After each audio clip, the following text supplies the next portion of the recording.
देखिए नरेंद्र मोदी कितना सुंदर बात करते हैं भीमराव अंबेडकर के बारे में। एक दलित मां का बेटा जन्म से जीवन तक सिर्फ यातनाएं झेली, अपमानित होता रहा, उपेक्षित होता रहा, उनको सहना पड़ा। उसी व्यक्ति के हाथ में जब देश के भविष्य का दस्तावेज बनाने का अवसर आया तो ये पूरी संभावना होती वो हम जैसा अगर मनुष्य होता तो वो कटुता, वो जहर कहीं न कहीं प्रकट होता, बदले की कहीं आग निकल आती, कहीं भाव निकल आता।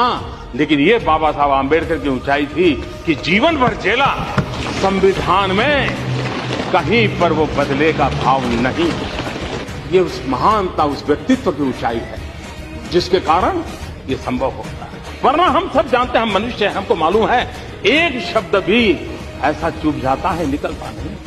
जीवन में कितनी ऊंचाई होगी, भीतर की सोच कितनी मजबूत होगी। तो उस महापुरुष ने उन सारे जहर को पी लिया और हमारे लिए अमृत छोड़ करके गए।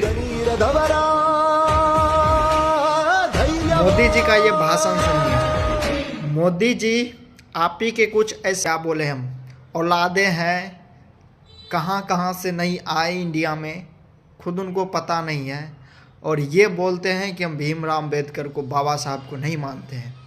मानना तो पड़ेगा तुमको, तुम्हारे बाप को भी, क्योंकि इंडिया में रहना है तो संविधान को मानना पड़ेगा।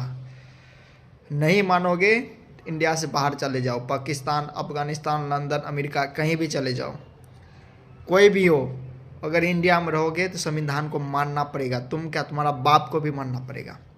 ये मोदी जी इतना अच्छा बात किया है, सुन लो कान खोल के और दिमाग में भी घुसा लो। उसने जहर पी के अमृत तुम्हारे लिए दे गया। तुम आज के औलाद बोलते हो बाबा साहब ने क्या किया, संविधान क्या है, भौंसरी के भीमराव अंबेडकर को नहीं मानते हैं। आपसे निवेदन है कि उनका आँख खोल दे आप, नहीं तो हम उसे बताएंगे कैसे मनाया जाता है।